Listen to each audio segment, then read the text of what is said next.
When I think of your career, I think of AI and enterprise, but you're really leaning in here to thinking about how it's going to affect my life. What are some of the bets that you've been making?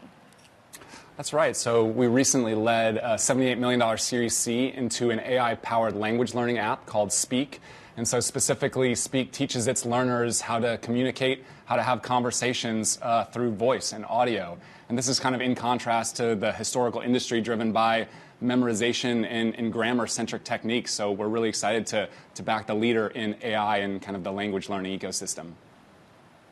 Ben, where are we now when it comes to consumer technology? Because there was quite the heyday in the mid-2000s. But today, in the era of AI, the biggest checks are being written for a lot of enterprise-focused companies. What's left? What opportunities are you seeing to really bring back that consumer space? Yeah, look, I think it's been a tough decade for consumer on the whole, but AI unlocks a whole new opportunity. And we're actually seeing a little bit of a blend of both the B2B application side of the house with the consumer side of the house. You know, at Accel, we're trying to back teams and products that are bringing 5 to 10x better user experiences to its users. And within the consumer world, that can come in the form of language learning. It can come in the form of music and health and wellness. So, yeah, I think there's a lot of opportunity, and frankly, the foundation that AI provides for a lot of these application layer businesses are what's the real game changer here. What do you make of valuations right now in the market? AI seems to be an outlier, still getting those huge valuations even before a company has started generating revenue. Do you think some of that will start to soften?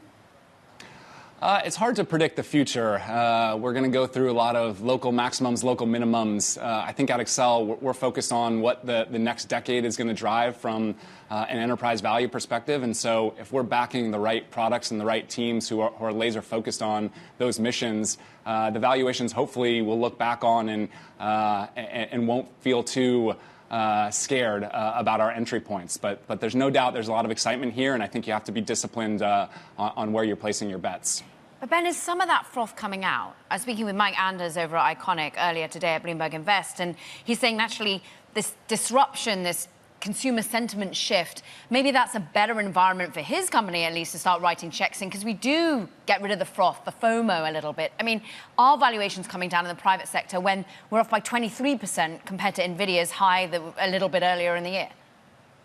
Yeah, I think the tough part about looking at public valuations is they're changing on a daily basis. And we're thinking about where these companies settle 5 to 10 years from now. And so while, yes, we'll see, medium shifts week to week, month to month, the truth is our underwrite really has to be what can this company be at 5 years from now, 10 years from now. And that's a challenge, but it's not necessarily correlated to the day-to-day price movements in the public markets.